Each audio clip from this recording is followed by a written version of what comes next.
Le Rocket lui-même. Des activités sont alors annoncées pour l'été qui vient à Saint-Hippolyte, où ce dernier passera l'été en vacances au lac Achigan. Dommage, le tour des femmes a passé en 1950 avec la venue du Rocket. Messieurs, c'est à notre tour aujourd'hui avec la délicieuse et ravissante Halle Berry, qui a maintenant pignon sur rue à Saint-Hippolyte. Le 3 mars 1950, J.N. Bousquet est réélu à la présidence de la Chambre pour un troisième mandat consécutif. Il affirme, et je le cite, « Devant l'insistance des membres du CA, j'accepte à nouveau ce mandat. Dois-je vous rappeler qu'être président de notre Chambre s'avère toujours de gros mandats puisque les gens sont très sollicités et doivent concilier les nombreuses rencontres de plusieurs comités. N'est-ce pas, Gilbert? » Absolument. C'est bien vrai. En avril 1950, cette fois-ci, l'écho fait état d'une rencontre des marchands détaillants du centre-ville, ce qui peut nous rappeler l'organisme rue principale qui a œuvré chez nous pendant 6 ans.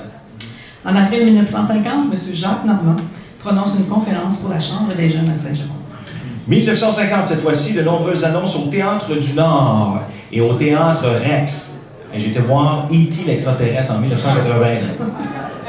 Alors, on a regardé les journaux et ces deux institutions faisaient partie du centre-ville de Saint-Jérôme comme la salle de quilles par an.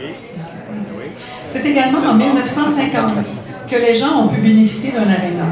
Plusieurs entreprises ont des équipes de hockey et de quilles. En fait, le cinéma, le hockey et les quilles sont les principaux divertissements de l'époque.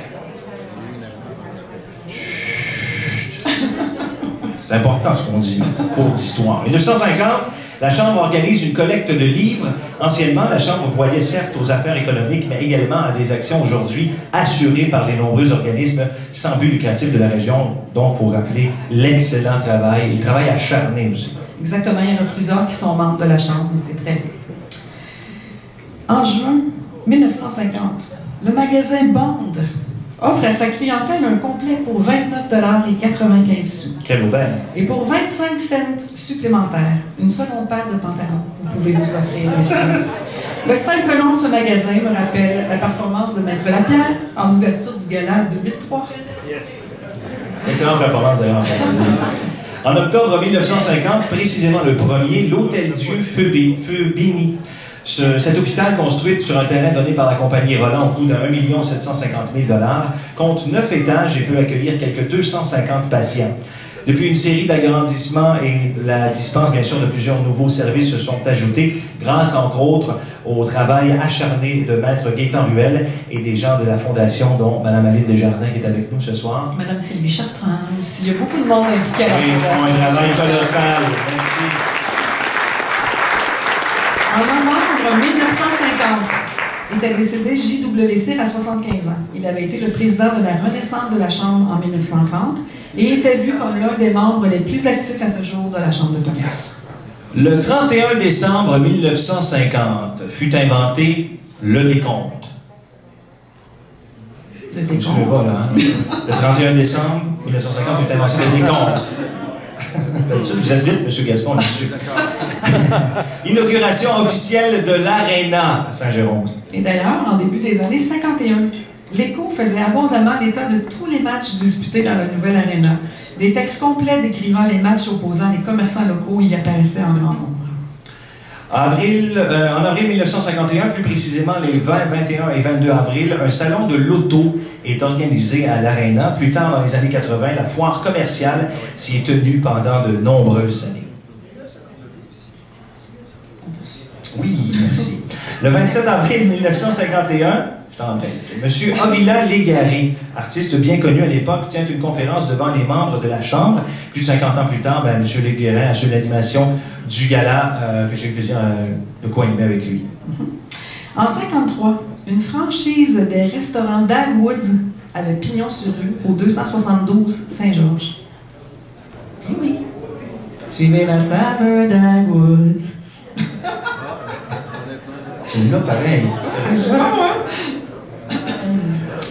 C'est à toi encore, ma chère. Ah, ben oui, écoute, c'est mon tour à dormir. En 1950, il en coûte 10 000 $ à la ville pour le déblaiement de la neige sur tout le territoire.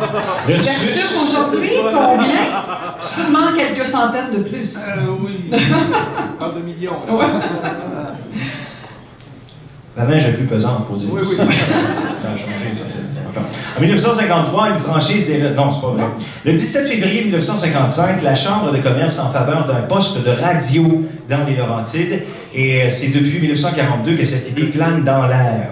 Si vous pensez que certaines séances du conseil municipal de Saint-Jérôme sont chaudes, eh bien, en mars 1955, là, c'était chaud parce qu'il y a un feu qui a éclaté quelques minutes après la fin de la séance du conseil qui se tenait à l'école du Cordon. Est-ce qu'il y en a qui savent c'est où ça? Le Cordon? À La Fontaine, exactement. Le feu rase complètement le bâtiment, malheureusement. Et il faut dire qu'aussi, autre nouvelle, en avril 1955, 1958, la Chambre recevait la championne de ski mondial, Mme Lucille Wheeler. Pendant que le père, lui, le père Gédéon, donnait une série de spectacles à la légendaire Hôtel Pigalle, où sont passés, bien sûr, plusieurs artistes. Il y a eu Tony Massarelli qui est venu dans le temps, dans les années 60. Il y a eu Bébé Papillon aussi, un peu plus tard. En juin 1958, les à l'Arena. Quelle nouvelle! Oui, il n'y avait aucun match toutefois, mais bon. En 1962, ouverture près de la côte parente de la salle de curling.